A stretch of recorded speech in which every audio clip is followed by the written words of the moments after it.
Sian Lim inaming never naging priority si Kim Chu.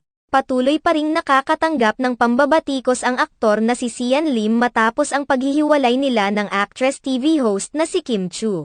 Marami sa mga netizens at mga fans ni Kim Chu ang patuloy na sinisisi si Sian Lim sa naging failed relationship nila ni Kim Chu na nagtapos matapos ang 12 years nilang relasyon. Iginiit ng maraming mga netizens na kasalanan lahat ni Sian Lim ang nangyari sa kanila ni Kim Chu dahil noon pa man ay wala na talagang balak na pakasalan ng aktor ang aktres at tila ginamit lamang. Umano nito ang pagiging boyfriend ni Kim Chu upang sumikat sa larangan ng showbiz.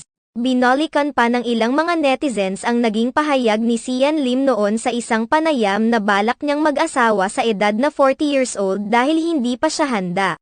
Kung 40 years old na magiging handa si Sian Lim na magpakasal magiging 39 years old na si Kim Chu sa mga oras na iyon at mahihirapan na magkaroon ng anak. Dahil dito, iniisip na ng mga fans ng aktres na imposible namang hindi alam ni Sian Lim na mahihirapan na ang babae na manganak kapag lumampas na ito ng 35 years old.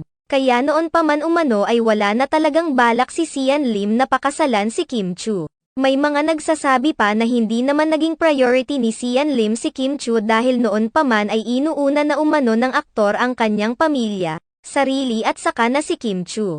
Bukod pa rito marami rin ang nagsasabi na may hindi magandang pag-uugali si Sian Lim, may pagkasuplado umano ito at mayabang.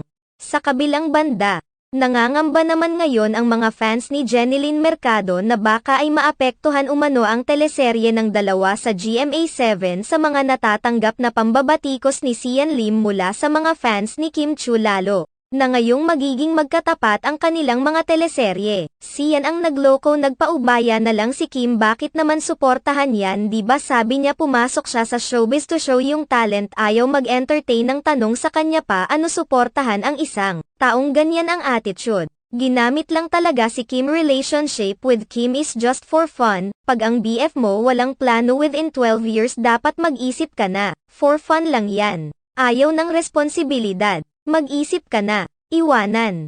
Huwag mag-aksaya ng panahon.